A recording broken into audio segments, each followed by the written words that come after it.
नमस्कार। भारत एक देख रहे हैं आप और इस समय मैं दिल्ली के जंतर मंतर पर हूँ। मेरे साथ अखिल भारतीय गुर्जर महासभा और गुर्जर समाज के लोग हैं, गुर्जर आर्मी से जुड़े लोग हैं और जंतर मंतर पर इनका धरना प्रदर्शन है। आज सुबह ये लोग जो मेरे सामने आप एक कलश देख रहे हैं, इस कलश के ऊपर फूल मालाएं चढ़ाई गई हैं, जिसके अंदर गुर्जर समाज के जो क्रांतिकारी जो शहीद हैं, स्वतंत्रता आंदोलन के जो शहीद हैं, उन गाँव की मिट्टी इसके अंदर रखी है। और इस मिट्टी को सहारनपुर, मुजफ्फरनगर, हरिद्वार, दूसरे जिलों से इकट्ठा कर करके वीरेंद्र गुर्जर, जो अखिल भारतीय गुर्जर महासभा के राष्ट्रीय उपाध्यक्ष भी हैं और गुर्जर आर्मी के संस्थापक हैं, वो लेकर के यहाँ पहुंचे हैं। आज सुबह गुर्जर भवन से सुबह 8 बजे वो चले थे और लगभग 3 घंटे पैदल चल करके 20 किलोमीटर लंबी उन्होंने दूरी पैदल तय की और यहाँ पहुंचे हैं जंतर मंतर पर। और उनकी मांग है कि उनको सेना में गुर्जर रेजिमेंट मिलनी चाहिए। गुर्जर समाज के नाम से रेजिमेंट की मांग को लेकर के वो यहाँ धरने पर पहुंचे हैं। अध्यक्ष जी, आपने इतना बड़ा पैदल मार्च किया सुबह सुबह अपने साथियों को लेकर के, और कल से आपने सहारनपुर से आकर के यहाँ डेरा डाल दिया था गुर्जर भवन में। क्या मांग है? ऐसी ये नौबत क्यों आ गई कि आप लोगों को ये मिट्टी जो है अमृत काल में, जब देश आज़ादी का अमृत महोत्सव मना रहा है, प्रधानमंत्री जी तमाम दीवारों पर नारे लिखवा रहे हैं, तो आपको ये मिट्टी इस तरह से अपने सिर पर रख करके पैदल क्यों चलना पड़ा इतनी धूप में? देखिए विपिन जी, बहुत दुर्भाग्य है, ये दुर्भाग्य है हमारे समाज का, हमारे गुर्जर समाज का दुर्भाग्य है। हमारे उन महान क्रांतिकारियों का एक बहुत बड़ा शोषण किया गया है। जो गुर्जर आर्मी जिंदाबाद, गुर्जर आर्मी जिंदाबाद, गुर्जर आर्मी जिंदाबाद। चौधरी वीरेंद्र सिंह संघर्ष करो, हम तुम्हारे। देखिए, चौधरी वीरेंद्र देश को आज़ाद हुए 77 साल हो गए, 77 साल देश को आज़ाद हो गए, लेकिन आज तक हमारे महापुरुषों को, महान क्रांतिकारियों को वो अधिकार आज तक नहीं मिला। आज हम उन महान क्रांतिकारियों की कलश में माटी, बलिदानी माटी लेकर यहाँ पर आए हैं। सरकार से और पूरे देश से आंख मिला कर हम बात करना चाहते हैं, इन महान क्रांतिकारियों की क्या गुनाह किया इन्होंने, जो आज तक इन्हें इनका सम्मान नहीं मिला। एक भी शब्द पाठ्य पुस्तक में इनके नाम से नहीं लिखा गया। 1857 की क्रांति कौन नहीं जानता? 10 मई को 1857 क्रांति धन सिंह कोतवाल गुर्जर के नेतृत्व में लड़ी गई, जिसमें लाखों की संख्या में लोग शहीद हो गए, घर के घर बर्बाद हो गए, पूरी कौम बर्बाद होगी। और 1822 में जब अंग्रेज यहाँ कदम रख रहे थे, तब 1822 में राजा विजय सिंह ने जनपद सहारनपुर, कुंजा बहादुरपुर अंग्रेजों का विरोध कर दिया था कि हम तुम्हारी गुलामी स्वीकार नहीं करेंगे। वहाँ भी लाखों की संख्या में लोग मिट के बर्बाद हो गए। तो अध्यक्ष जी, ये आपने जो बता रहे हैं ये तमाम आपका बलिदान है, योगदान है आपके समाज का, तो फिर ये कलश आपको इस तरह से सिर पर रखकर 20 किलोमीटर पैदल चलना पड़ा। क्या आप अपने जनप्रतिनिधियों के माध्यम से इस बात को सरकार तक नहीं पहुंचा सकते? देखो, जनप्रतिनिधि ने 77 साल से, ऐसा नहीं है, उन्होंने भी संसद में बात उठाई, हमारे राज्यसभा में जो रहे हैं उन्होंने भी उठाई, संगठनों के द्वारा भी उठाई गई, लेकिन कोई सुनवाई नहीं हुई। आज़ादी के बाद जो सरकार आई, उसने कोई गंभीरता से इन बातों पर विचार नहीं किया था, नहीं सोचा था। और अब जो मौके की सरकार है, माननीय प्रधानमंत्री नरेंद्र मोदी जी हैं, अब तक उन्होंने इस बात पर कोई गौर नहीं किया। अब मजबूरी में हमें ये कदम उठाना पड़ा, और ये कदम कोई हल्का कदम नहीं है। इस कदम के बाद तो कोई रास्ता ही नहीं बचता। अब तो आर पार की लड़ाई का रास्ता है और कोई रास्ता नहीं है। आर पार की लड़ाई से आपका क्या मतलब है अध्यक्ष जी? आर पार की लड़ाई का मतलब है, यहाँ हमारे हिंदू गुर्जर, मुस्लिम गुर्जर, सिख गुर्जर, ईसाई गुर्जर, बौद्धिस्ट गुर्जर, पटेल, पाटिल, कुर्मी, हिंदुस्तान में आधे हैं हम। अगर हम एक हो गए जा अपने अधिकारों के लिए, तो तख्ता पलट कर देंगे हम यहाँ जंतर मंतर पर खाम का नहीं आए कि खाम काम यहाँ मजाक के लिए आए हैं। हम ये जताने के लिए आए हैं। हम इस कलश को लेकर पूरे हिंदुस्तान में भ्रमण करेंगे, अपने लोगों को जागरूक करेंगे। और आज हम सिर्फ यहाँ ज्ञापन देकर चेताने का काम करने के लिए आए हैं। अगर हमारी बात की सुनवाई नहीं होती, तो हम यहाँ लाखों करोड़ों की संख्या में दिल्ली में घेर का काम करेंगे। लाखों और करोड़ों लोग यहाँ लेके दिल्ली में हम घिराव करेंगे। दिल्ली हमारी है, हमारी, किसके बाप की दिल्ली नहीं है। दिल्ली में खुंटा ऐसा गाड़ देंगे और यहाँ हलाने का कोई काम नहीं कर सकता। जिस गुर्जर महासभा के आप राष्ट्रीय उपाध्यक्ष हैं, उसके राष्ट्रीय अध्यक्ष अभी आए थे डॉक्टर एसवीर सिंह, उनसे हमने बातचीत की और वो कह रहे थे कि हम गुर्जर रेजिमेंट एक बहुत छोटी मांग है, ये बहुत छोटा विषय है, इसको लेकर के नहीं। हमारा तो इदाते कमीशन जो है उसको बदला जाए, उसकी रिपोर्ट से वो संतुष्ट नहीं है।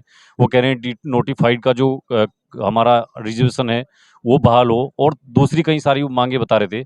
तो कहीं ना कहीं आप क्या उनसे सहमत हैं? क्या गुर्जर रेजिमेंट की मांग छोटी है, या डॉक्टर एसपी सिंह जो कह रहे हैं वो कहीं ना कहीं पार्टी की हिसाब से? नहीं नहीं, कहीं ना कहीं देखो, मैं बता रहा जी, अंग्रेजों ने हमारे गुर्जर समाज को सबसे बड़ा शत्रु मान लिया था और 1871 में क्रिमिनल ट्राई एक्ट हमारे ऊपर लगाया। क्रिमिनल ट्राई एक्ट लगा के हमें जन्मजात बागी घोषित कर दिया, देशद्रोही घोषित कर दिया, आतंकवादी घोषित कर दिया, और ऐसा कठोर से कठोर कानून हमारे ऊपर लगाए, तो विमुक्त जाति का दर्जा मिल तो गया। कठोर कानून लगाने का काम किया। और वो कानून आज़ादी के 5 साल बाद खत्म हुआ था। 5 साल बाद विमुक्त जाति में हमें रखा गया, लेकिन हमें विमुक्त जाति में कुछ नहीं मिला, सिर्फ एक झुनझुना है। वो हमें आज मुख्य धारा में जोड़ने का काम नहीं किया। डॉक्टर साहब जो कह रहे हैं वो सच कह रहे हैं। हमें स्वतंत्रता सेनानी का दर्जा मिलना चाहिए। आज हमारे समाज को कुछ लोग उसी दृष्टि से देख रहे हैं जिस दृष्टि से अंग्रेज देखते थे, जिस तरह अंग्रेज हमें बगावत कहते थे, क्रिमिनल कहते थे। और अगर अंग्रेज हमें क्रिमिनल कह रहे थे, अंग्रेज हमें चोर घोषित कर रहे थे, तो वाकई हम चोर अंग्रेजों के खिलाफ थे। लेकिन आज हम चोर नहीं है, आज हमें स्वतंत्रता सेनानी का दर्जा मिलना चाहिए। और विमुक्त जाति के जो हमें मिलना चाहिए था वो आज नहीं मिला, वो ठीक कह रहे हैं। लेकिन रेजिमेंट की मांग इसलिए हमारी मुख्य मांग है, अंग्रेजों के बनाई हुई रेजिमेंट जाति और धर्म की आज भी चल रही है, वो सांप सा लहर रही है हमारे ऊपर, ऐसा नहीं है। और उनकी रेजिमेंट बनाई नहीं जो अंग्रेजों से लड़े मरे खपे।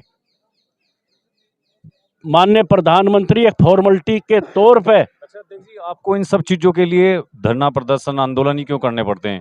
लोग बार बार आप किसी न किसी मुद्दे को लेकर आंदोलन करते हैं, आप क्यों नहीं चुनाव का रास्ता अपनाते? देखिए विपिन जी, चुनाव में हमारे बहुत लोग ऐसे गए हुए हैं जो पहले मीठी मीठी बात करी, हम समाज के लिए ये कर देंगे वो कर देंगे, लेकिन जिस दिन वो विधायक एमपी बन कर जाते हैं वो उन पार्टियों के गुलाम हो जाते हैं। जो पार्टी कहती है उनके सामने बोलने की हिम्मत नहीं है। और हमारे जैसे, इसलिए तो हम कह रहे हैं वीरेंद्र सिंह गुर्जर लोकसभा पहुंचे या विधानसभा में जाए, आप क्यों नहीं चुनाव लड़ रहे? नहीं, अब देखो रास्ता नहीं है। मैं ये नहीं कह रहा कि मैं चुनाव लड़ूंगा, लेकिन अब रास्ता हमारे पास नहीं है। 2024 से पहले पहले अगर हमारी मांग पूरी होती है ठीक है, नहीं तो हमारा समाज अब तैयारी करेगा, अपना झंडे डंडे की भी तैयारी करेगा और लड़ाई लड़ेगा, क्योंकि चुनाव की भी लड़ाई लड़ेगा और सड़कों की भी लड़ाई लड़ेगा। अब हम पीछे रहने वाले नहीं हैं। अच्छा, 2024 सर पे है, सभी पार्टियों ने तैयारी शुरू कर दी है, महागठबंधन बन गए, गठबंधन बन रहे। अभी डॉक्टर एसपी सिंह आपके राष्ट्रीय अध्यक्ष बोल करके गए हैं चुनाव लड़ेंगे। ये पता नहीं है यूपी की किस सीट से लड़ेंगे। जब आपके राष्ट्रीय अध्यक्ष चुनाव लड़ सकते हैं तो वीरेंद्र सिंह राष्ट्रीय उपाध्यक्ष से वो चुनाव क्यों नहीं लड़ेंगे? देखिए, आज हम यहाँ मसले में आए हैं अधिकार लेने के लिए। 2024 के लिए क्या आपका इशारा है? वो तो विपक्ष के लिए इशारा मेरा ये है, अगर सरकार हमारी मांग पूरी नहीं करती, भारतीय सेना में गुर्जर रेजिमेंट नहीं बनाती, हमारे उन महापुरुषों को पाठ्य पुस्तक में सम्मान नहीं देती, हमारे जिन पे क्रिमिनल ट्राई एक्ट लगाया था उनको स्वतंत्रता सेनानी का दर्जा सरकार नहीं देती, तो 2024 में हम सरकार के खिलाफ काम करने की को मजबूर होंगे।